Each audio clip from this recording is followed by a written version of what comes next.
Hi, welcome to Surviving Motherhood, and Happy New Year. I hope you had a great Christmas and New Year's celebration with your family.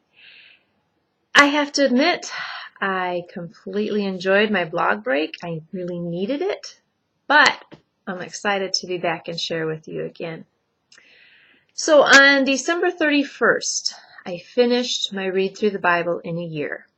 And on January 1st, I decided that my next thing would be to memorize Psalm 40. The way I'm going about this is I'm going to learn one verse on the 1st and 15th of each month. So, obviously, I'm learning verse 1 right now.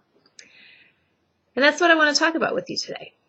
Verse 1 of Psalm 40 says, I waited patiently for the Lord. He turned to me and heard my cry.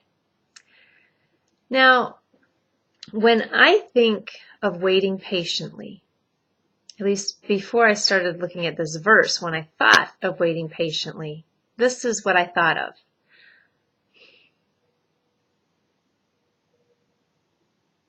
Just waiting patiently. But as I looked at this verse, where it says, He turned to me and heard my cry, it occurred to me, if this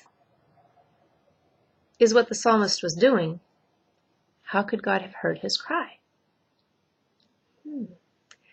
So I'm thinking that waiting patiently doesn't mean we can't cry out to God. And that encourages me. It encourages me to know that God wants to hear my cries, my needs, my feelings, that I can lay it all out before Him and still be faithful. I can still wait patiently for the Lord while I cry out to Him. I don't think waiting patiently means we have to just sit here and say, well, God knows what I need and I'll just wait for Him to do it. He does know what we need, but He wants us to lay our hearts out before Him. He wants us to cry out to Him. He says that in the scriptures. But if somehow in seeing wait patiently and heard my cry together in the same verse, that just encouraged me. And I hope it encourages you to cry out to the Lord. He knows what you need, yes, but He wants to hear you. He wants to hear from you. So as we wait patiently for the Lord in 2013, let us not forget to cry out to Him as well.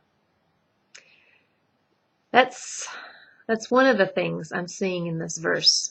There's another one that I want to share with you, but we'll get to that next week. In the meantime, have a wonderful, Jesus-full day.